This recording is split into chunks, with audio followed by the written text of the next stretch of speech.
ओम शांति। आज का प्रातः क्लास है 22/9/62।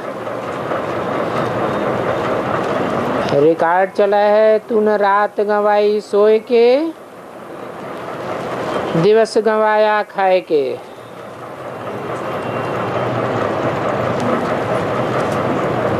परमपिता परमात्मा शिव बैठकर अपने बच्चों आत्माओं को समझाते हैं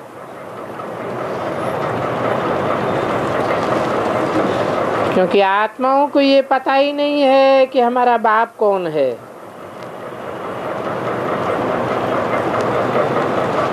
जीव की आत्मा को ये तो मालूम है कि ये शरीर मेरा है,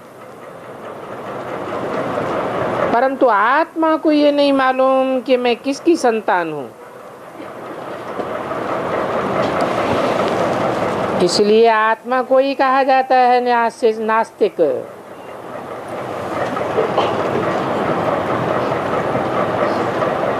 क्योंकि आत्मा अपने बाप को नहीं जानती। तो कहेंगे जीवात्मा को नास्तिक नहीं कहा जा सकता।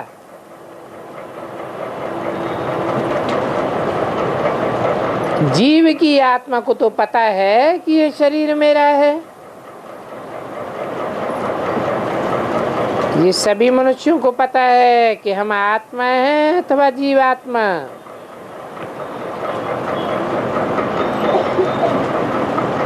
कौन है?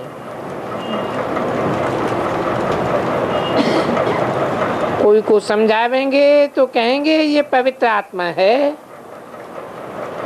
अथवा ये महान आत्मा है। परंतु उनसे पूछा जाए महान आत्मा भी है तो किसकी संतान है?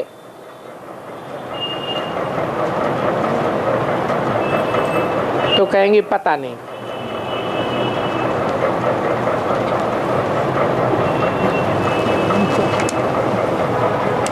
सभी बच्चियां इन बातों को भूली हुई हैं कि आत्मा का रचयिता बाप कौन है।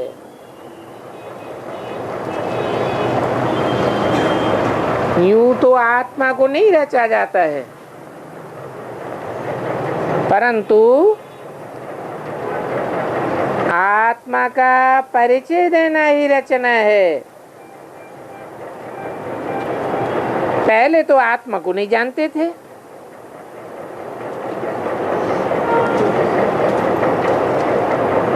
शरीर का रचयिता तो लौकिक बाप है।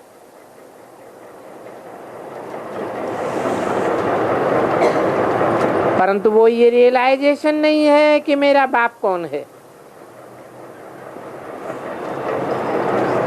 तो सारी दुनिया इस एक बात में ही मुझी हुई है।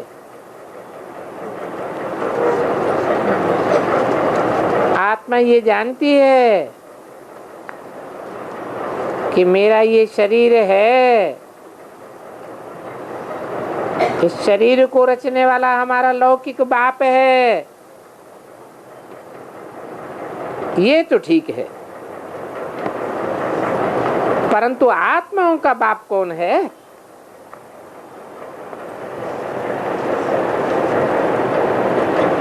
ये किसको पता नहीं है। आत्मा कहती है इस समय मम शरीर का रचयिता लौकिक बाप है, परंतु आत्मा से ये पूछा जाता है कि तुम आती कहाँ से हो।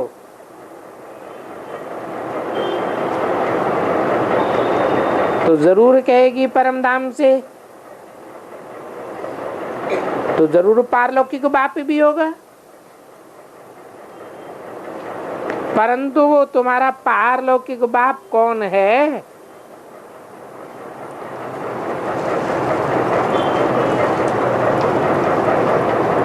ये कौन का जवाब लेना?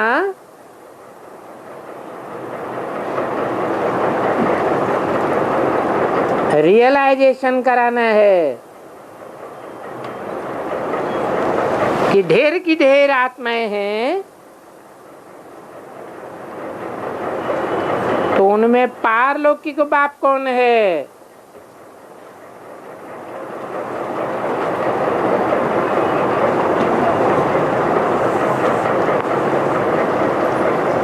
आत्मा को ये पता न होने के कारण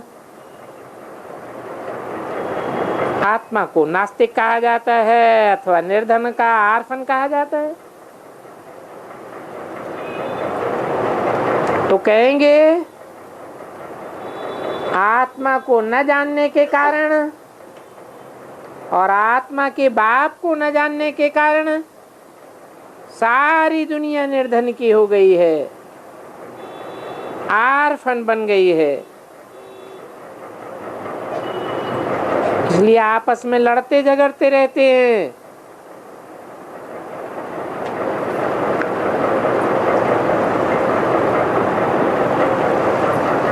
लड़ते झगड़ते रहते हैं तो कहेंगे आर्फन है, निर्धन के हैं।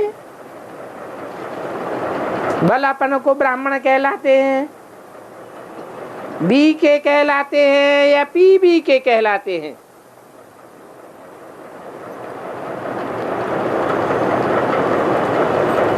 परंतु बाप का पता नहीं है कि बाप क्या है और कौन है।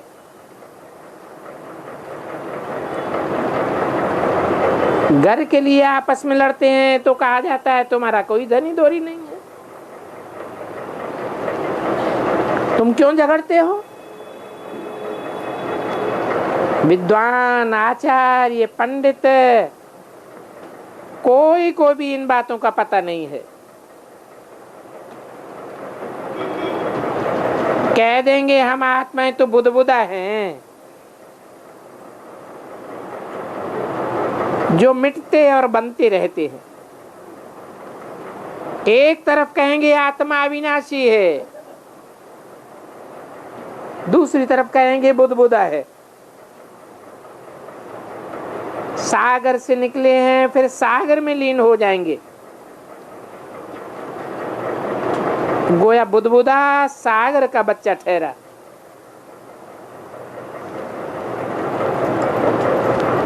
फिर कह देते हैं सागर से हम बुदबुदा बने।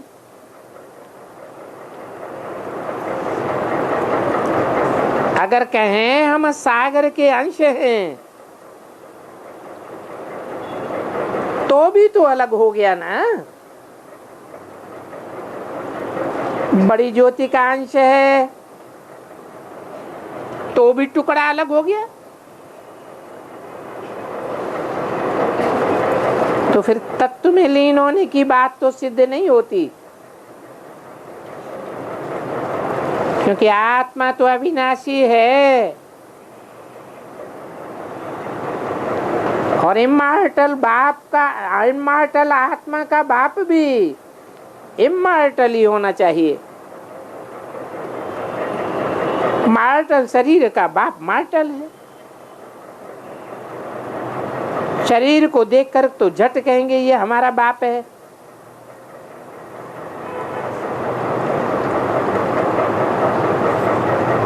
परंतु आत्मा का बाप कौन है?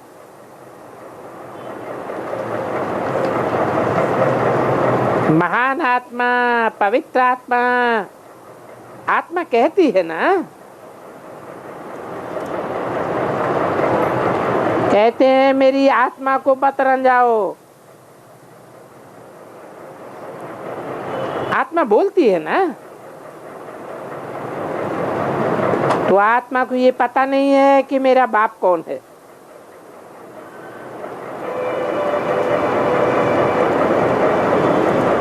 अब ये बाप का रियलाइजेशन कौन करे?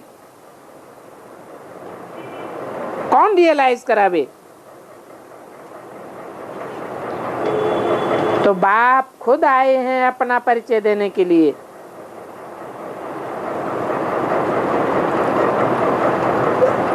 बाप बाप का परिचय बाप के सिवाय कोई दे नहीं सकता।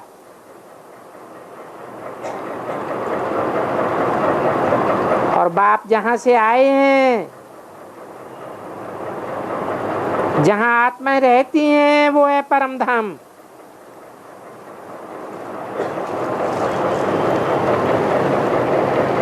पार लोक अर्थात परे ते परे लोग।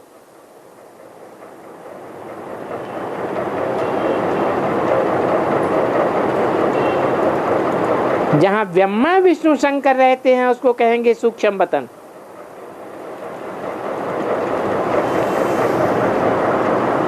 बाकी हम मनुष्य तो नीचे रहते हैं।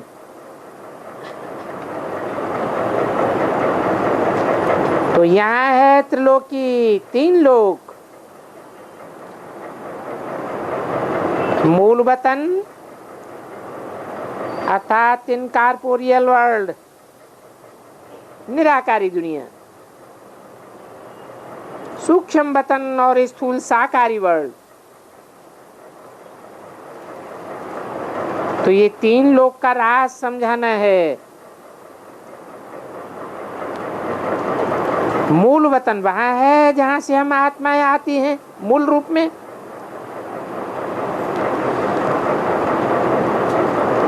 वहां आत्माएं शांत रहती हैं।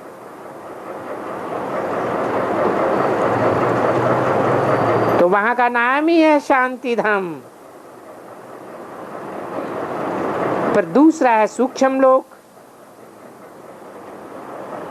जहां आत्माएं मूवी में रहती हैं। वहां सूक्ष्म वतन में बच्चियां जाती हैं, भोग लगा करके आती हैं। निराकारी दुनिया में तो भोग नहीं लगाया जा सकता। ये जाती हैं सूक्ष्म वतन में,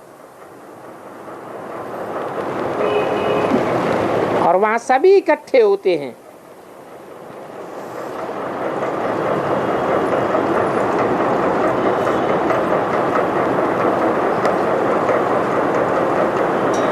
कब इकट्ठे होते हैं?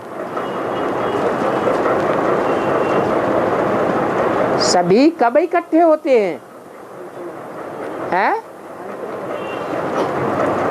जब सारी दुनिया का विनाश होता है तो अंत में सब आत्माएं सूक्ष्म वतन में इकट्ठी होती रहती हैं। वहां मूवी होती है जिसका मिसाल ये बायोस्कोप भी देखे होंगे। पहले मूवी था, फिर टाकी बना है। तो मूवी बायोस्कोप भी देखा था। टाकी दुनिया ये है और मूवी है सूक्ष्म वतन में। परंतु ये बातें दुनिया नहीं जानती है।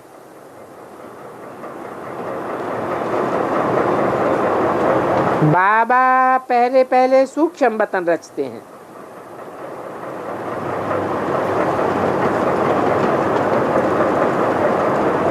कहते भी हैं ब्रह्मा के संकल्पों से सृष्टि रची गई। तो संकल्प सूक्ष्म होते हैं या स्थूल होते हैं? सूक्ष्म संकल्पों से सूक्ष्म सृष्टि रची जाएगी या स्थूल सृष्टि रची जाएगी? फिर स्थूल वतन में आते हैं। तुम बच्चियां सूक्ष्म वतन में जाकर के बाप से बातचीत भी करती हो, संदेश लेकर के निराकारी दुनिया में नहीं जाते हो। संदेश लेकर के बाबा के पास साकारी दुनिया सूक्ष्म वतन में जाती हो। और ये तो है साकारी दुनिया। परंतु दुनिया में इन 3 लोगों का कोई को पता नहीं है। पार लोक है ऊपर में, सूक्ष्म वतन है बीच में, और ये साकारी दुनिया नीचे है।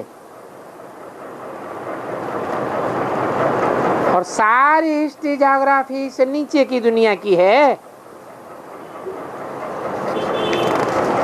सूक्ष्म वतन में कोई भी राजाई नहीं होती है। 22/9/62 की वाणी का दूसरा पेज। वहां कोई 84 जन्म नहीं भोगते हैं। ये हर एक बात समझने की है, और ये कोई झूठी दंत कथाएं नहीं है। हमारा बाबा भी गुप्त है, हमारी पढ़ाई भी गुप्त है, और हमारा स्टेटस भी गुप्त है।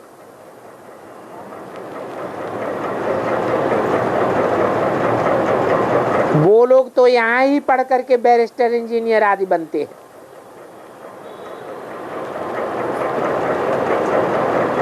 उसमें गुप्त होने की बात ही नहीं है। और हम तो इस पढ़ाई से पद पावेंगे नई दुनिया में, क्योंकि हम तो जानते हैं कि ये पुरानी दुनिया तो खलास होने वाली है, और देवताएं इस पुरानी दुनिया में पैर नहीं रखते हैं। श्री कृष्ण पुरानी दुनिया में आ नहीं सकता, क्योंकि पुरानी दुनिया तो खलास होनी है। तो ये है नई दुनिया के लिए नई नॉलेज।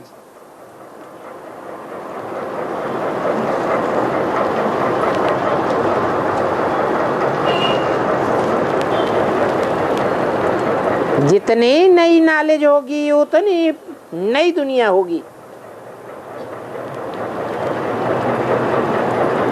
ये मनुष्य सृष्टि है,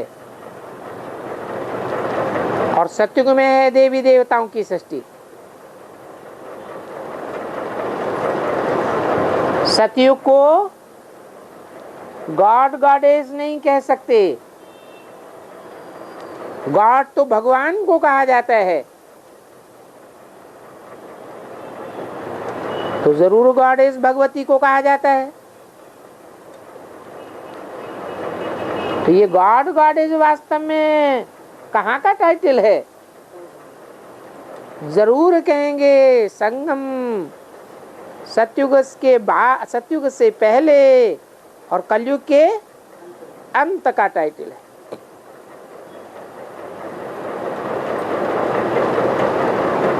और जब गॉड गॉडेस कहते हैं, फिर तो यथा राजा गॉड गॉडेस तथा प्रजा को भी गॉड गॉडेस कहना पड़े। परंतु प्रजा को गॉड गॉडेस कहना रॉन्ग हो जाता है।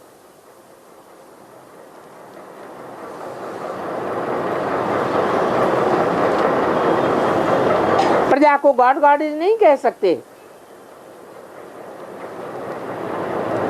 इसलिए फिर उनको देवी देवताओं की दुनिया कहा जाता है। परंतु कहेंगे कि मर्तबा इतना रखते हैं।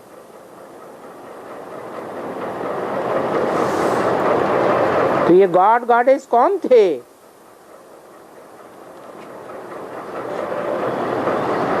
ये गॉड गॉडेस नर से नारायण और नारी से लक्ष्मी बनने वाले ही थे,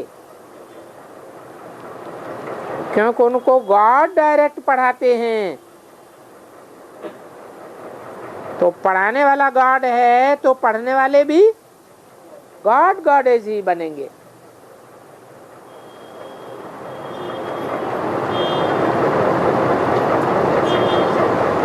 डॉक्टरों को डॉक्टर पढ़ाता है, इंजीनियर को इंजीनियर पढ़ाता है। तो गॉड आकर जरूर गॉड गॉडेस बनावेंगे।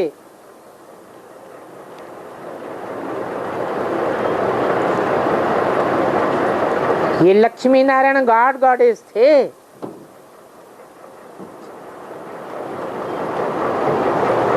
कौन से लक्ष्मी नारायण? जो डायरेक्ट नर से नारायण और नारी से लक्ष्मी बने,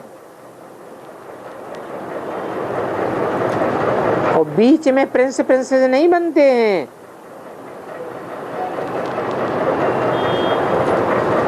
कहें कि बनते भी हैं तो संकल्पों की सृष्टि में, प्रैक्टिकल तो नहीं बनते। तो बाबा ने समझाया है कि जो मनुष्य सृष्टि है उसमें जीव आत्माएं हैं। आत्मा से पूछा जाता है तुम्हारा बाप कौन है? पारलोक से आत्माएं आती हैं तो जरूर उनका पारलौकिक बाप भी होगा ना। परमधाम में रहने वाला परमपिता परमात्मा हम आत्माओं का बाप है, तो वो बाप फिर सभी आत्माओं को भेज देते हैं। कहते हैं कि सभी धर्म स्थापकों को वो भेज देते हैं।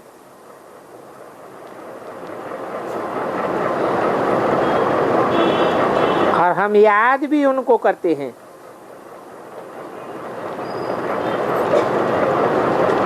लौकिक बाप को तो इस सृष्टि पर इन आंखों से देखते हैं।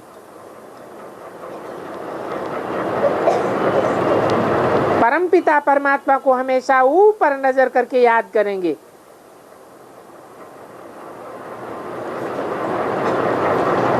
कहेंगे हे पिता, हे प्रभु,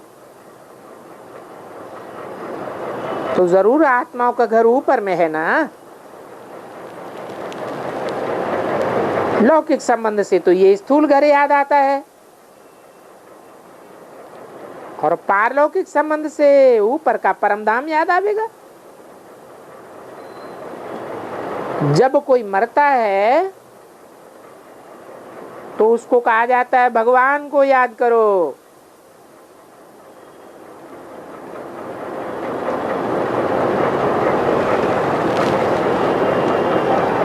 ये रस्म कहाँ से पड़ती है?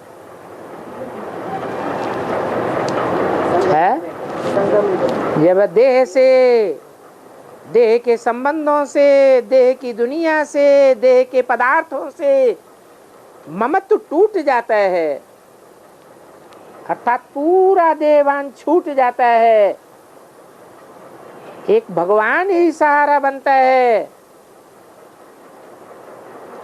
तब की बात है। अब दीन दुनिया को याद करना छोड़ दो। किसको याद करो? एक भगवान बाप को याद करो। तो भगवान जरूर ऊपर में है ना, यहाँ थोड़े ही है। भगवान का परमधाम है ऊंचे से ऊंच, उनके लिए गाया भी जाता है, ऊंचा तेरा धाम, ऊंचा तेरा गांव।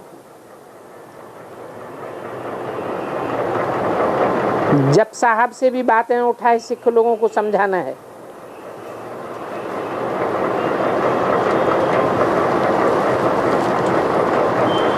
तुम बच्चों को बाप कहते हैं मैं आया हूं तुमको कौड़ी से हीरा बनाने के लिए। हमने तुमको सुख के संबंध में भेजा था,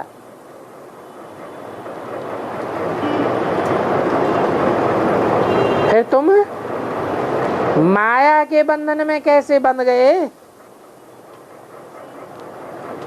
माया ने तुमको दुख के बंधन में बांधा है।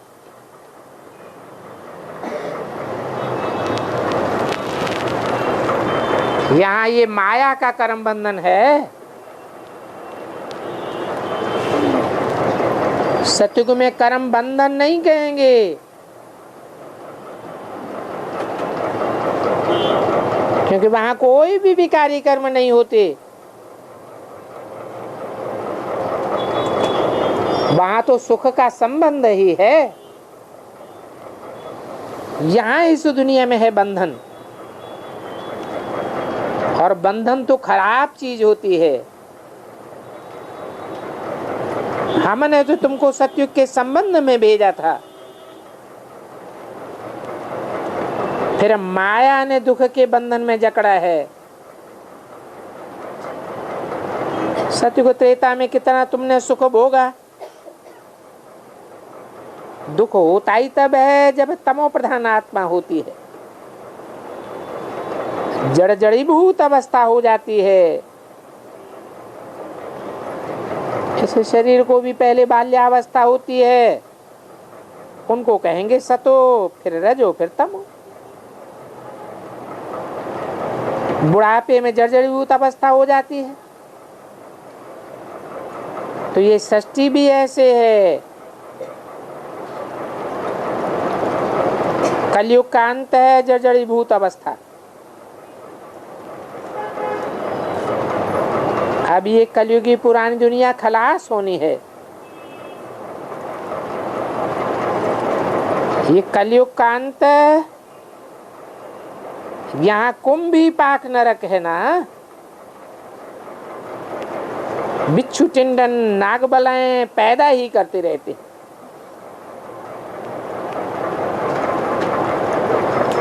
और दुखी होते रहते हैं। तो कहेंगे सभी स्वर्ग नरकवासी हैं। अभी फिर स्वर्गवासी बनना है, अभी फिर अपन मनुष्य से देवता बन रहे हैं, परमपिता परमात्मा बनाए रहे हैं। तो ये हुई गॉड फादर की यूनिवर्सिटी। इस यूनिवर्सिटी के अहम ऑब्जेक्ट क्या है,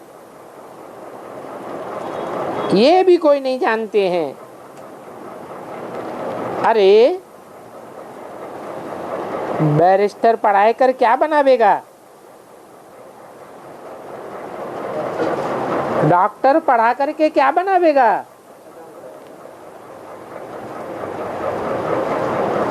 तो गॉड आकर के पढ़ा कर क्या बनावेंगे। बैरिस्टर जरूर बैरिस्टर ही बनावेगा, गॉड भी जरूर पढ़ाई कर गॉड गॉडेस बनावेंगे।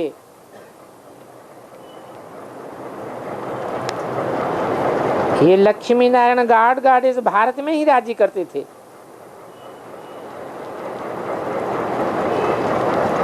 परंतु मनुष्यों ने शास्त्रों में अरबों बरस सुने हैं, तो कितना मुझ गए हैं। अभी बाप समझाते हैं तुम्हारा ये अंतिम जन्म है, और इस अंतिम जन्म में ये दुनिया ही खलास होनी है।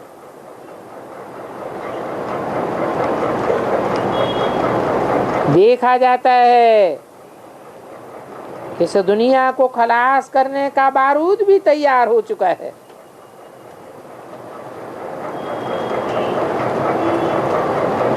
भगवान आते हैं तो पुरानी दुनिया का खलास करने वाला बारूद भी तैयार कराए देते हैं, और नई दुनिया का फाउंडेशन भी डालते हैं।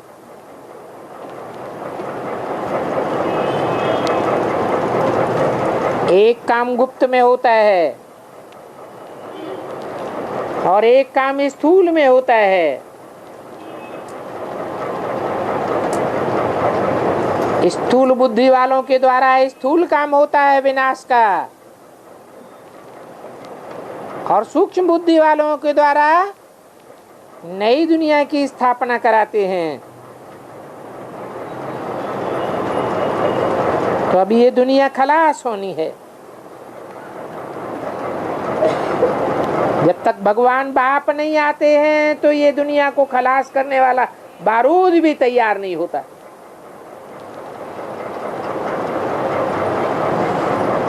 कोई नहीं जानता था कि 70 साल पहले ये एटॉमिक एनर्जी क्या होती है। अभी तो सारी दुनिया जानती है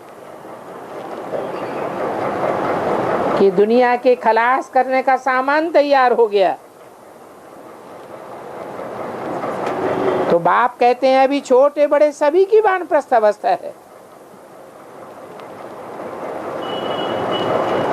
सभी को वाणी से परे निर्वाण धाम जाना है।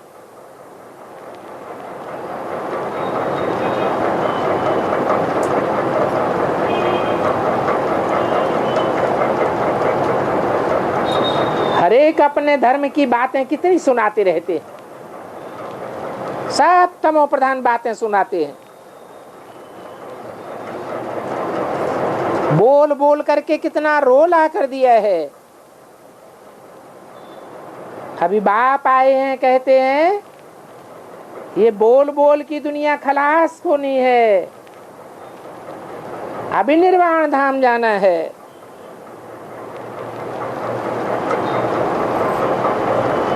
मनुष्य बल अक्षर कहते हैं, वानप्रस्थ, परंतु अर्थ नहीं समझते हैं।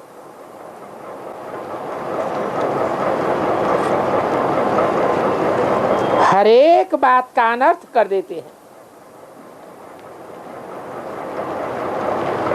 कह देते हैं हम वानप्रस्थ में जाते हैं।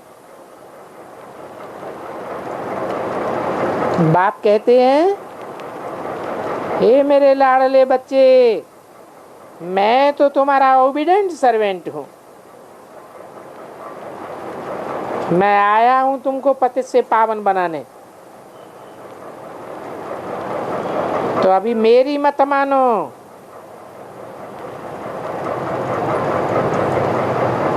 मैं जो बताता हूं मेरी श्रीमत पर चलो।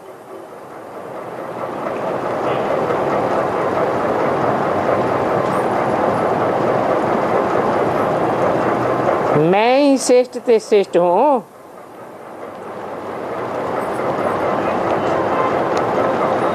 और वो श्रेष्ठ ते श्रेष्ठ है ही परमपिता परमात्मा।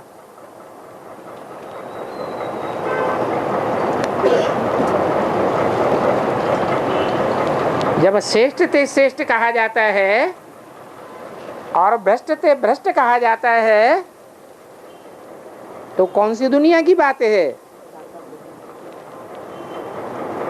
परम धाम में श्रेष्ठ ते श्रेष्ठ नहीं होते, न वहां कोई भ्रष्ट होता है न कोई श्रेष्ठ होता है। वहां तो सब बिंदी बिंदी आत्मा एक जैसी। श्रेष्ठ और निष्कृष्ट पार्ट तो इस दुनिया में बजाया जाता है।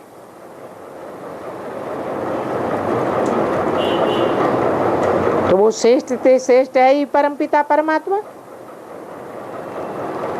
वो ही आते हैं मत देने के लिए।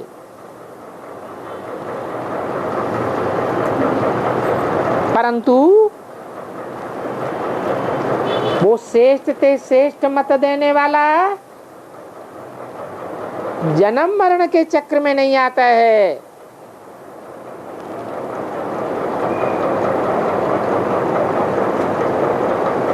एक होता है हद का जन्म मरण, देह का जन्म मरण होता है, और एक होता है आत्मा का सूक्ष्म जन्म मरण। आत्मा निश्चय बुद्धि बनती है, बाप को पहचानती है, तो कहते हैं आत्मा का जन्म हुआ, और आत्मा अपने बाप को भूल जाती है,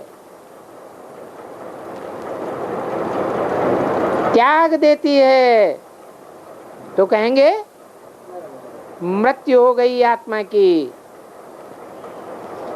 पूरा देह अभिमानी बन पड़ा।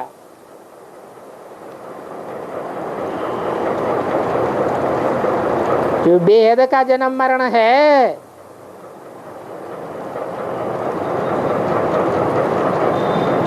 कैसे पहचाने कि वो जन्म मरण के चक्र में ना आने वाला परमपिता परमात्मा कौन है?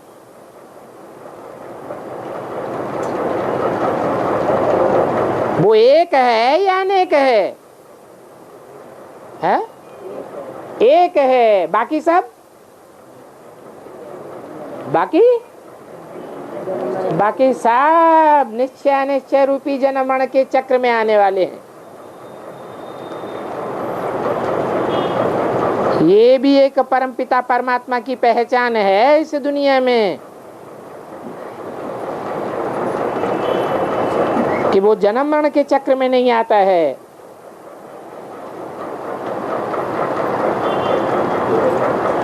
ये जो ब्रह्मा विष्णु शंकर हैं वो भी अपना शरीर धारण करते हैं, परंतु परमात्मा का कोई भी शरीर नहीं है,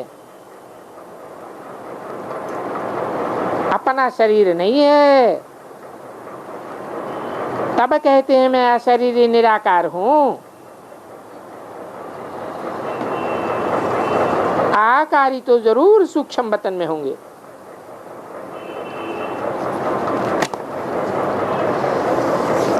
ओम शांति। दूसरी वाणी है 30/9/62 की। रिकॉर्ड चला है, नयनहीन को राह दिखाओ। बच्चे याद करते हैं बाप को कि हे अंधों की लाठी,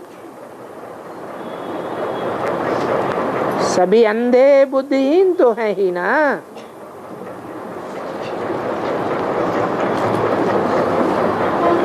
तो बुद्धिहीन और अंधे बाप को पुकारते हैं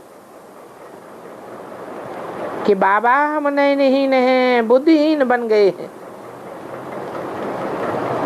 हमको अपने शांति धाम सुख धाम की राह बताओ।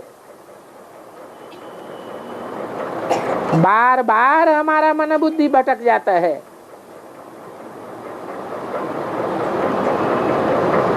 क्योंकि ये दुनिया दुख धाम है।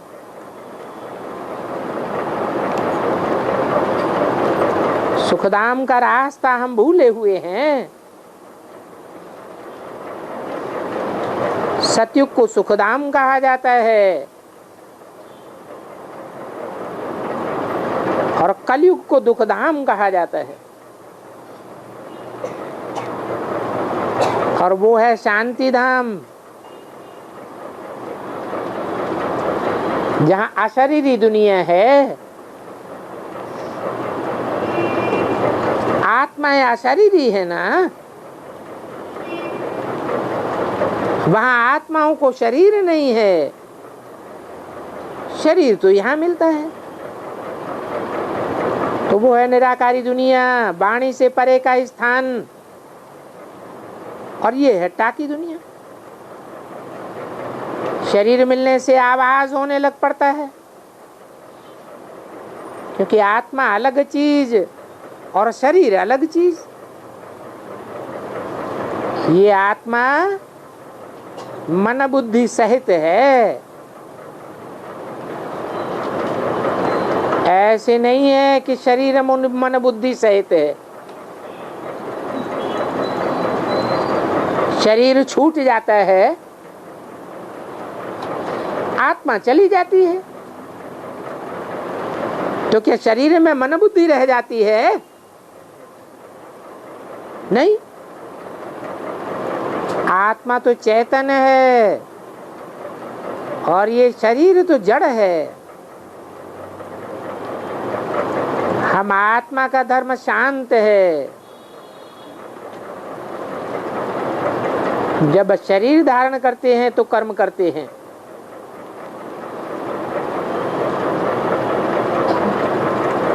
तो टाकी बन जाता हूं।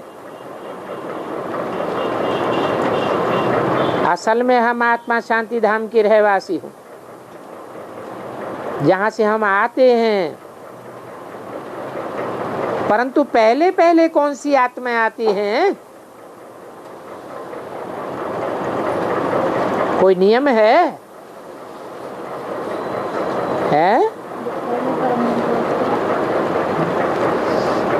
जो पहले पहले स्वस्थिति में टिकती हैं, वो पहले पहले इस सृष्टि में आती हैं। और नंबर बार सही स्थिति में टिकने वाली सब हैं।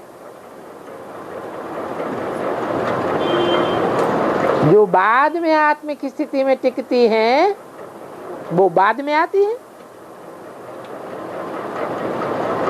तो पहले पहले आत्माएं आती हैं देवी देवता धर्म की।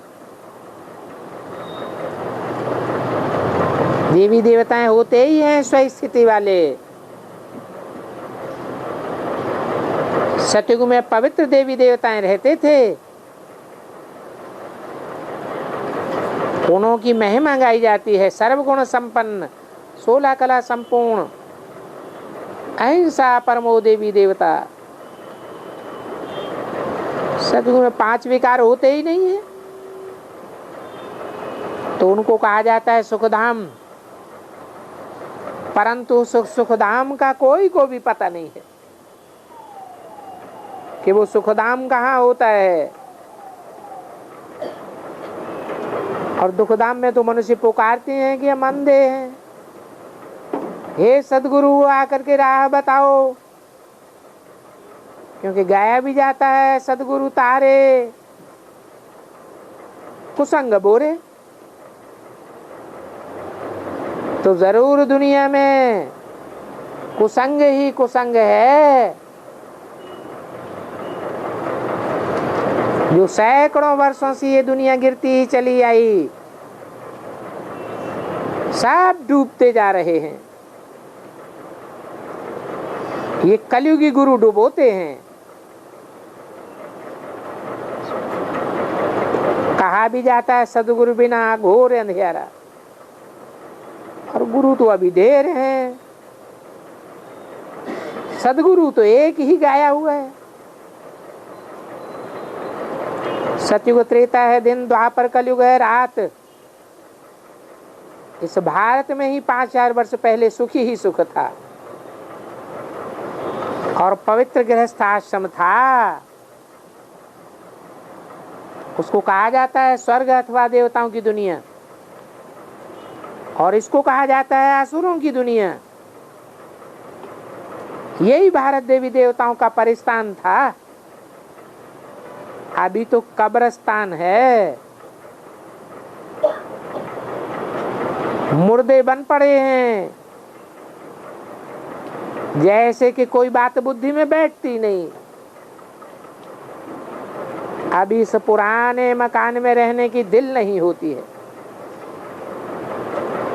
फिर तो नया मकान बनाया जाता है। तो अभी ये पुरानी दुनिया पुरानी इस पर जरूर नहीं बनेगी। ये संगम युग है, जबकि बाप बच्चों के पास आते हैं और आकर के रास्ता बताते हैं नई दुनिया सुखधाम का, तो जरूर उनको पतित दुनिया पतित शरीर में आना पड़े।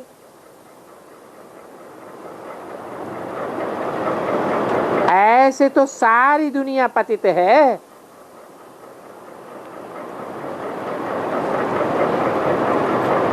सतयुग में है सभी पावन,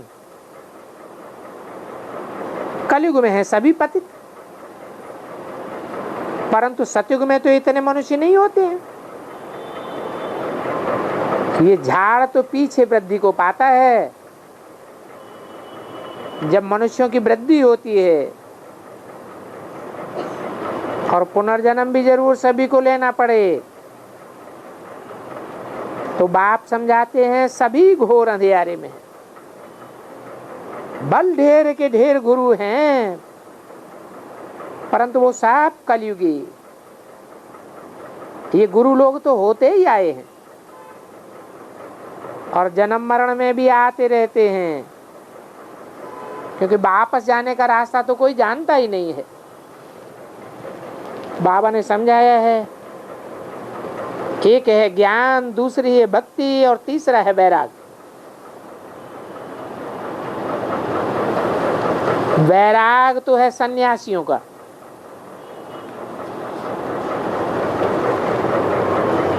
वो घर बार छुड़ाने के लिए वैराग दिलाते हैं। हाँ, पवित्र बनने के लिए खुद भी छोड़ते हैं। तो वो हुआ रजोगुणी सन्यास। क्योंकि भारत में पवित्रता तो जरूर चाहिए, भारत ही सबसे जास्ती पवित्र गृहस्थ आश्रम प्रवृत्ति मार्ग था, अभी अपवित्र है। तो अभी इन अपवित्रों को पवित्र कौन बनावे? क्या गंगा बनावेगी? गंगा तो पानी है, पानी को मथने से कोई मक्खन नहीं निकलेगा।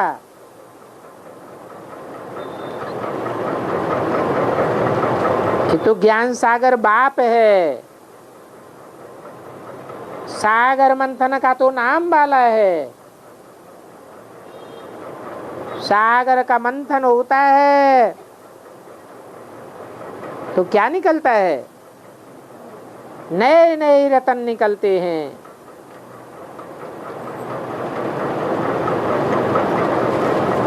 उस सागर को ज्ञान सागर नहीं कहेंगे, वो तो स्थूल सागर है, वो भी पानी का सागर है। ये तो ज्ञान सागर है। और पानी की गंगा को ज्ञान गंगा भी नहीं कहेंगे।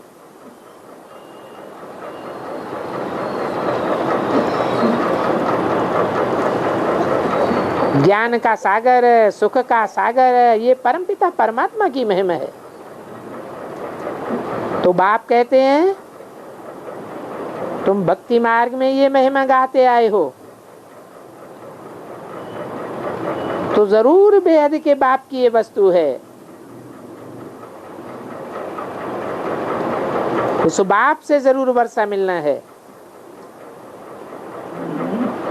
तो वो वर्षा देने कब आते हैं?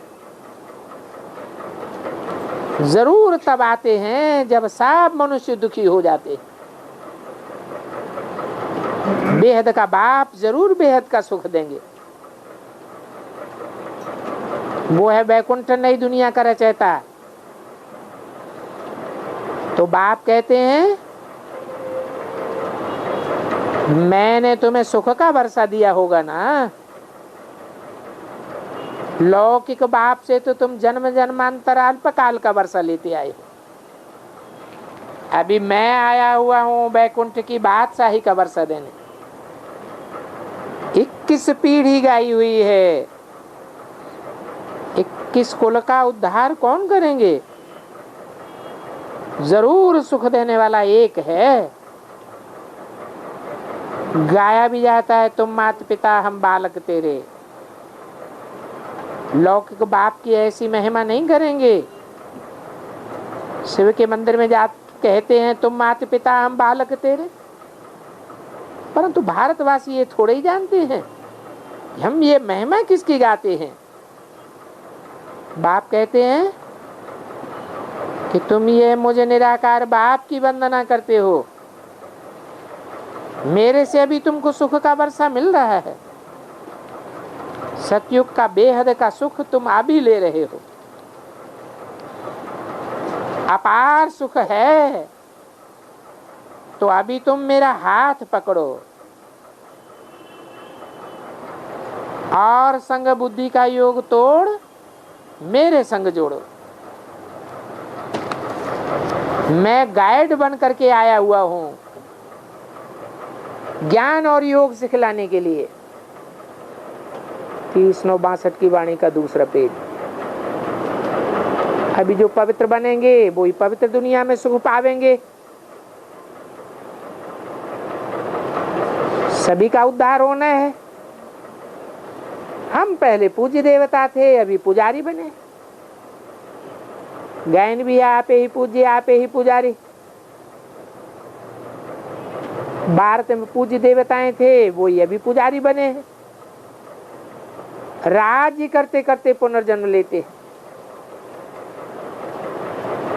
ये सृष्टि का चक्र अभी बुद्धि में रखना है। अभी हम शूद्र हैं, फिर शूद्र से ब्राह्मण बनेंगे। ये हमारी बायजोली है। हम सो देवता थे, फिर क्षत्रिय, फिर वैश्य, फिर शूद्र बने। देवता वर्ण में हम 21 जन्म रहे, फिर खाद पड़ गई। तो देखो हम 84 जन्म कैसे लेते हैं, ये चक्कर फिरता रहता है। अभी आकर के हम बाप से मिले हैं। जो देवी देवता धर्म वाले हैं उनके लिए ही गाया जाता है। आकर के देवता ही पार्ट बजाते हैं ना। मानुष से देवता किए करत न लागी वार, तो जरूर आत्मा परमात्मा बहुकाल अलग रहे ना। गाते हैं सुंदर मेला कर दिया जब सदगुरु मिला दलाल, तो जरूर परमात्मा को आना पड़े। शिव जयंती मनाते हैं, परंतु वो मानते ही नहीं है कि शिव कैसे आकर के ज्ञान देते हैं। शिव के आने का उनको पता ही नहीं है। राम का जन्म मनाते हैं, कृष्ण का जन्म मनाते हैं, परंतु शिव की जयंती का कोई को पता नहीं है। कह देते हैं महाशिवरात्रि। वो निराकार ज्ञान का सागर है, तो जरूर उनको रथ चाहिए। ये है उनका भाग्यशाली रथ। इस भाग्यशाली रथ को ब्रह्मा कहते हैं। उनकी मुखवंशावली ये ब्राह्मण हैं।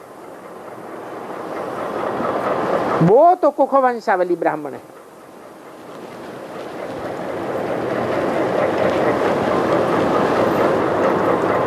और तुम हो मुखवंशावली धर्म के बच्चे। क्या है व्याख्या मुखवंशावली और कुखवंशावली की? है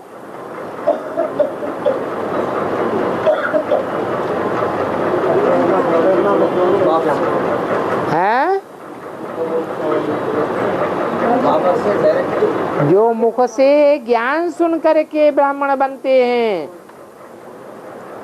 वो है मुखवंशावली। मुख से सुने हुए ज्ञान को आधार माना हुआ है, ज्ञान को महत्व देते हैं।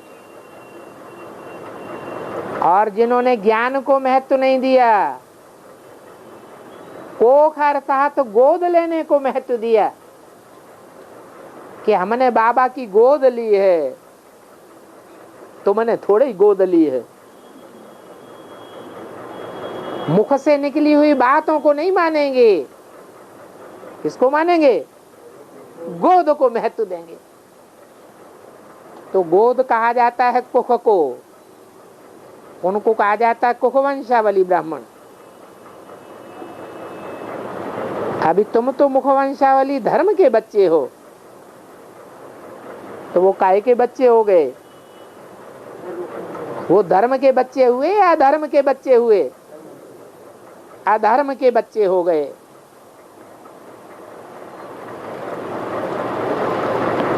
उस गोद में कौन पलते हैं? नौकुरी के ब्राह्मण गाए जाते हैं।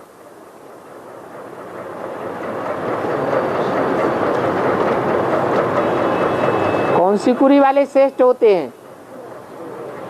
हैं? जरूर कहेंगे सूर्यवंशी श्रेष्ठ ब्राह्मण, श्रेष्ठ कुल। बाकी सभी हैं भ्रष्ट कुल के। मुकाबले में कहा जाता है तो वो धर्म के हुए कि अधर्म के हुए? हैं? बाप आकर के जो धर्म स्थापन करते हैं, क्या धर्म है आत्मा का? आत्मा का धर्म है शांत, आत्म की स्थिति में रहना।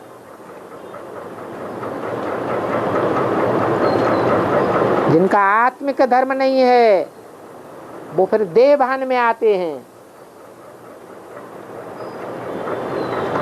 वो राजाई लेने के लिए कैसी लड़ाई लड़ेंगे? हैं? बाहुबल दिखाते हैं, अधर्म की लड़ाई लड़ते हैं। ज्ञान योग जैसे उड़ जाता है। तो तुम हो मुखवंशावली धर्म के बच्चे।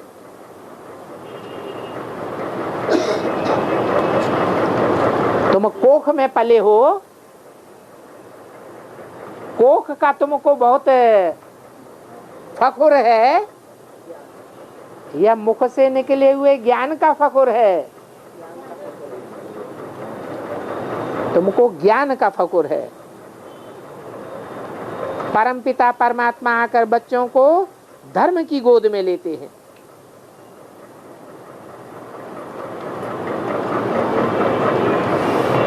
बच्चे भी कहते हैं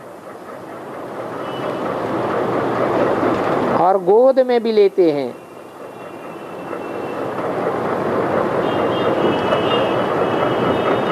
कहते हैं बाबा हम आपके थे। कब? हैं?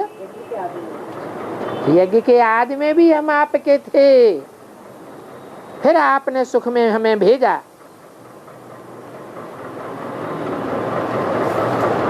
अभी हमने शूटिंग के हिसाब से भी 84 जन्मों का चक्कर लगा लिया, अभी फिर हमने आपको पाया है। तो 5-4 वर्ष के बाद फिर से आकर मिले ना। बाप भी कहते हैं हमने तुमको हीरे जैसा बनाया था, अभी तुम कौड़ी जैसे बन गए।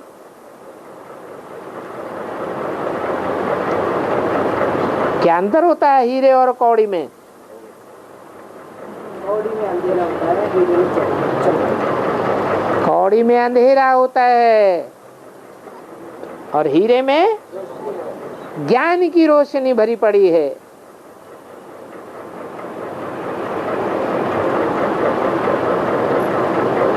भारत अभी कंगाल है। बनाया किसने है? जरूर कहेंगे माया रावण ने। ये दो नाम क्यों देते हैं? है? रावण ने बनाया या माया ने बनाया? ये दोनों ने मिलकर के बनाया। अभी फिर बाप देवता बनाते हैं। आत्मा बोलती है हम आत्मा सो देवता थे, फिर क्षत्रिय धर्म में उतरे, फिर वहां पुनर्जन्म लिया। आत्मा ही जन्म मरण में आती है, एक शरीर छोड़ दूसरा लेती है। आत्मा कहती है हम फिर पुनर्जन्म लेते लेते द्वापर से आए, नीचे गिरे, अंत में आकर के अभी शूद्र बने। अभी हम कौड़ी जैसा बन गए। तो ये है हमारा स्वदर्शन चक्र। पहले हम बाबा के बच्चे थे, तो जरूर उस बाप को याद करना पड़े। इसको कहा जाता है मनमना भव। अभी हम शूद्र से ब्राह्मण बने हैं, ब्रह्मा मुख वंशावली ब्राह्मण हैं। ये सुखधाम शांतिधाम की राह बताने वाले पंडे हैं। भक्ति की जाती है भगवान से मिलने के लिए, तो भगवान कहते हैं अभी मैं आकर भक्ति का फल देता हूं। ज्ञान का सागर, पवित्रता का सागर आते हैं, पवित्रता का सागर बनाते हैं। कहा जाता है सत्य संग तारे, स्वर्ग और कलयुग गुरुओं का संग बोरे। वो तो कह देते हैं ईश्वर सर्वव्यापी है, तो गाते हैं नैनहीन को राह दिखाओ। अभी राह बताने वाला और जिनको राह बताते हैं वो तो दो हो गए ना। अगर ईश्वर सर्वव्यापी कहें फिर तो सभी ईश्वर हो गए, फिर कौन किसको राह बतावेगा? किसको पुकारेंगे? अब ये तो काम नहीं है। हम आत्मा के रूप में भाई भाई हैं, शरीर के रूप में तो भाई बहन हैं, स्त्री पुरुष हैं, तो भाई बहन हो गए। फिर उसमें कोई भाई बहन क्रिश्चियन धर्म वाले, कोई भाई बहन बौद्ध धर्म वाले, बाकी सभी एक नहीं हो सकते। न एक ही समय सभी आते हैं। अब हम देवी देवता सतयुग में थे तो और कोई धर्म नहीं था। हमारे धर्म को 5000 वर्ष हुए और मुख्य हैं ही 4 धर्म। ये ड्रामा पर और झाड़ पर अच्छी रीति समझाना है। बाप कहते हैं तुम भारतवासी 2 देवी देवता थे, अभी फिर असुर कंगाल आर्फन बन पड़े हो, क्योंकि बाप को ही भूल गए हो। ये कोई भी विद्वान आचार्य पंडित नहीं जानते।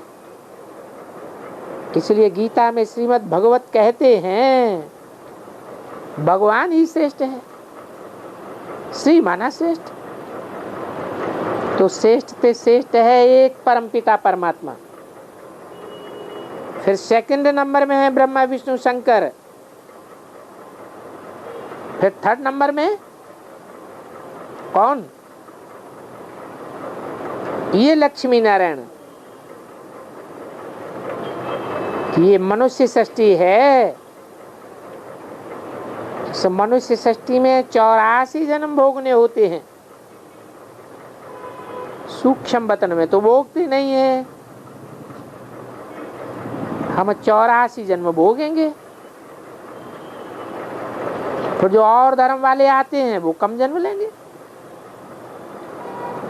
क्रिश्चियन बौद्धी उनसे भी कम जन्म लेंगे। तो मैक्सिमम 84 जन्म है और मिनिमम है 1-2 जन्म। परंतु ये हिसाब बहुत समझने का है और सृष्टि के आदि मध्य अंत को जानना है। और नॉलेजफुल बाप ही ये नॉलेज देते हैं कि तुम 84 जन्म कैसे लेते हो। दूसरा कोई ये बात बता ही नहीं सकता। सतयुग में 12 सुखधाम था, वहां अकाली मृत्यु होता नहीं है। योग से हम एवर हेल्दी एवर निरोगी बनते हैं। 21 जन्म वहां कोई भी बीमारी नहीं होगी। वहां स्वर्ग में अस्पताल डॉक्टर आदि नहीं होंगे। जज मजिस्ट्रेट ये धर्मराज आदि कोई होते ही नहीं, क्योंकि वहां तो है ही स्वर्ग। इनकी दरकार ही नहीं। अच्छा, ओम शांति।